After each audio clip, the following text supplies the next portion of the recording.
वाईएम योजना Haryana YouTube channel, Haryana job city YouTube channel, Haryana नौकरी योजना न्यूज़ फेसबुक पेज, तीनों पर आपका बहुत बहुत स्वागत है।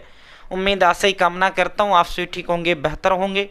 साथियों, हरियाणा फैमिली आईडी, हरियाणा परिवार पहचान पत्र, भाई हरियाणा प्रदेश का सबसे बड़ा जो कागज़ है, सबसे बड़ा जो दस्तावेज है, वो जो है परिवार पहचान पत्र यानी फैमिली आईडी को माना जाता है। ठीक है साथियों, इनकम नया सिस्टम जो है सरकार ने शुरू कर दिया है, यानी क्रीड विभाग, सिटीजन रिसोर्स इंफॉर्मेशन डिपार्टमेंट, नागरिक सूचना एवं संसाधन विभाग के अंतर्गत आपका फैमिली आईडी आता है।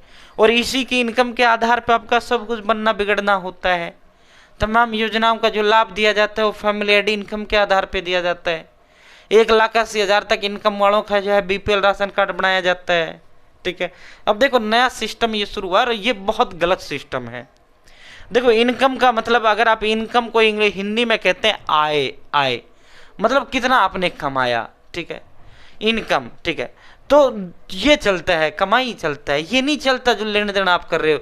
नया सिस्टम लेन देन का शुरू कर दिया गया है जो कि बेहद गलत है, बेहद घटिया सिस्टम मैं इसे मानता हूं। और मैं इस वीडियो के माध्यम से माननीय मुख्यमंत्री श्री नायब सिंह सैनी साहब से अनुरोध आग्रह अपील करता हूं और माननीय चेयरमैन परिवार पहचान पत्र स्टेट कोऑर्डिनेटर डॉक्टर सतीश कोड़ा जी से अनुरोध आग्रह व अपील करता हूं। माननीय चेयरमैन साहब जो है कृपया इसको जो है गौर फरमाइए, ये गलत हुआ है और ये फैमिली आईडी के अंदर नहीं जुड़ना चाहिए था। लेन देन एक अलग चीज़ होता है और कमाई एक अलग चीज़ होता है। लेन देन जो है साथियों, लेन देन कमाई नहीं होता, ये तो जो है एक जो है ट्रांजैक्शन अलग चीज़ होता है, वो नहीं जुड़ना चाहिए था फैमिली आईडी के अंदर जो जोड़ा गया है। चैनल सब्सक्राइब जरूर करें, फेसबुक पेज पर अगर आप देख रहे हैं फेसबुक पेज फॉलो जरूर करें। अब सीधा आपको मुद्दे पर लेकर चलते हैं, सीधा आपको धमाके पर लेकर चलते हैं।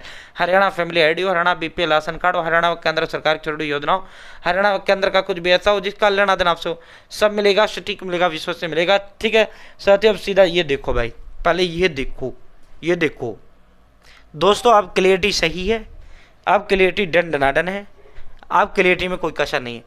कंपनी के लेन देन को माना निजी आय, डिलीवरी बॉय की मां की पेंशन रुकी और राशन कार्ड काट दिया गया, जो कि बेहद गलत है, ये नहीं होना चाहिए था। ये क्या है, ये नहीं होना चाहिए था। साथियों कहते हैं आधुनिक तकनीक जीवन को आसान बनाती है, लेकिन ये आधुनिक जो तकनीक है ये अब हरियाणा प्रदेश के लोगों के लिए जो है साथियों, और हांसी के उत्तम नगर निवासी कृष्ण के लिए तकनीक जी का जंजाल बन गई है। ठीक है, सरकार एक तरफ जहां डिजिटल इंडिया को बढ़ावा दे रही है, वहीं दूसरी ओर सिस्टम की गलती ने एक गरीब परिवार के मुंह से उसका निवाड़ा तक छीन लिया, यानी राशन छीन गया, उसका माँ का बुढ़ापा पेंशन कट गया।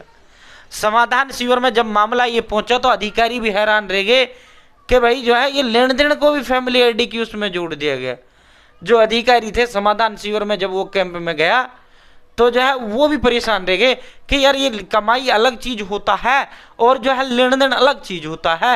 लेन देन के आधार पे कोई 81 से ज्यादा का लेन देन कर रहा है, उसको जो है कर दिया, कंपनी का लेन देन था पैसों का। ठीक है, वो जो है उसको जो है फैमिली आईडी की इनकम में जोड़ दिया और इसका राशन काट दिया, बीपीएल काट दिया, इसकी माँ की बुढ़ापा काट दी। भाई ऐसे पता नहीं कितने कितने लोगों के साथ हुआ, किन किन लोगों के साथ हुआ, जबकि ये लेन देन नहीं जुड़ना चाहिए था। ठीक है, वास्तविकता यह है कि कृष्ण का परिवार सालाना मुश्किल 1 लाख रुपए है। पिता की लंबी बीमारी के बाद निधन हो गया। ठीक है, परिवार को पहले ही आर्थिक रूप से तोड़ दिया था। अब 8 लाख रुपए की फर्जी इनकम दर्ज होते सिस्टम ने इस परिवार को अमीर परिवार में डाल दिया। नतीजा यह हुआ कि कृष्ण की जो माँ है उसकी विधवा पेंशन तुरंत काट दी गई और राशन डिपो से जो इनको राशन मिलता था, इनकम जब 8 लाख हो गई तो इनका बीपीएल भी कट गया भाई, और जब बीपीएल कट गया तो भाई इनका राशन मिलना भी बंद हो गया। ठीक है, ग्राहकों से मिले पैसे को खाते में डाल कंपनी को करता था पेमेंट। कृष्ण घर का गुजारा चलाने के लिए जोमेटो में डिलीवरी बॉय का काम करता है। ठीक है, काम के दौरान ग्राहकों से मिलने वाला नकद भुगतान वह अपने बैंक खाते में जमा करता था, जिसे बाद में वो ऑनलाइन कंपनी को ट्रांसफर कर देता था। कई बार महंगे ऑर्डर्स के कारण उसके खाते में हजारों रुपए का भी लेन देन होता था। तो साल के अंत में जब सरकारी सिस्टम फैमिली आईडी ने उसके बैंक स्टेटमेंट खंगाला तो उसे यह नहीं पता कि ये पैसा कंपनी का, और उसे कृष्ण का पैसा मानते हुए, लेन देन मानते हुए, उसकी कमाई मानते हुए और जो है उसका बीपीएल काट दिया, इनकम बढ़ा दी। तो ये गलत हुआ है, ये नहीं होना चाहिए था। ठीक है साथियों, इस तरह जो है लेन देन भी अब जुड़ना शुरू हो गया, ये बेहद गलत सिस्टम है, ये नहीं होना चाहिए था। बहुत बहुत धन्यवाद।